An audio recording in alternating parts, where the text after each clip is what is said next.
سارے بہت سارے غلط فیصلے کیے گئے اور اس کی وجہ سے اب عوام نکل رہی ہے. میں آپ کو ایک ایسے ہی میں نے ایک ٹیبل بنوایا تھا میرے بھانجے سے کہ میں نے کہا کہ یہ ہم پلہ ممالک میں آپ بجلی کی قیمتیں دیکھیں انڈسٹریل یونٹس کی، کیونکہ ہاؤسنگ میں تو بہت ویری ہوتا ہے.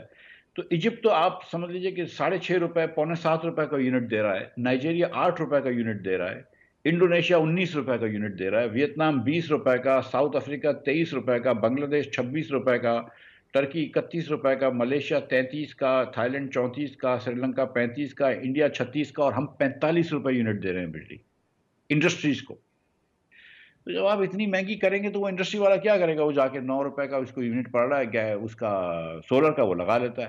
پھر ایک زمانے میں یہ تھا، میں تو ریکویسٹ کر کر کے ہاتھ جوڑ کے تھک گیا کہ اس کے اوپر کم از کم سولر کے اوپر ٹیکس لگا لو تاکہ سولر کی تھوڑی سی اسپیڈ کم ہو جائے، یا سولر اگر آ بھی رہا ہے تو ہم کو کچھ ریونیو ہو جائے. ہم نے سولر کے اوپر ٹیکس نہیں لگایا.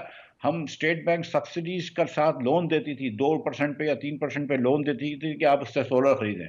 تو ہم خود ایک طرف سے سولر کو سبسڈائز کر رہے تھے تو سولر آ رہا تھا. اب جب سولر آ گیا تو ہم نے جان پکڑ لی. یہ وہی ہے نا جیسے کہ ہم کہہ رہے ہیں کہ یار ویٹ منگواؤ، ویٹ منگواؤ. خود بھی گورنمنٹ ویٹ خرید رہی ہے، دنیا میں ویٹ سستا ہو گیا. آپ نے کہا ویٹ منگوا لو، آپ نے کھول دیا تو ویٹ آ گیا اور ویٹ سستا ہو گیا. یہاں پہ خیر آٹا بھی سستا ہو گیا، تو اب آپ بول رہے ہیں یار ویٹ بہت زیادہ آ گیا.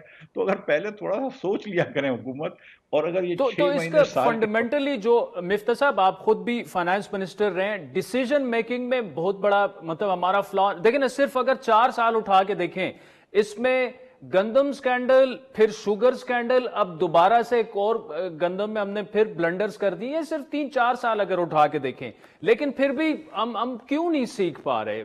کیا اس کا وے فارورڈ ہوگا؟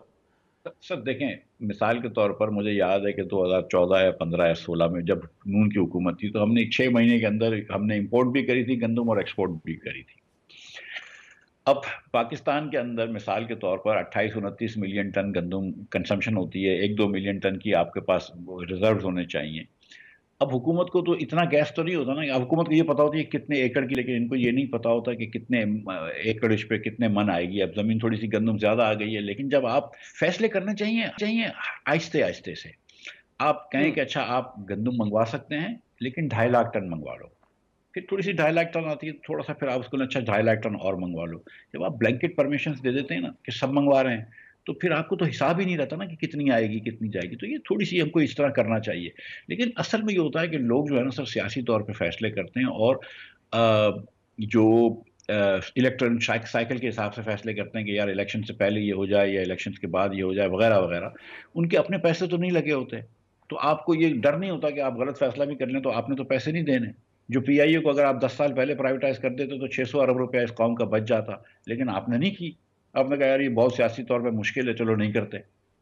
تو اب ہم جیسے لوگ بول بول کے ہم اس کو ایجنڈے پہ لے کے آئیں اور اللہ کرے گا تو یہ ہو جائے گی. لیکن ہم یہ اب نجکاری کیوں نہیں کرتے بجلی کی کمپنیوں کی؟ آپ بجلی سستی نہیں ہو سکتی جب تک کہ بجلی کی کمپنیوں کی نجکاری نہیں ہوگی.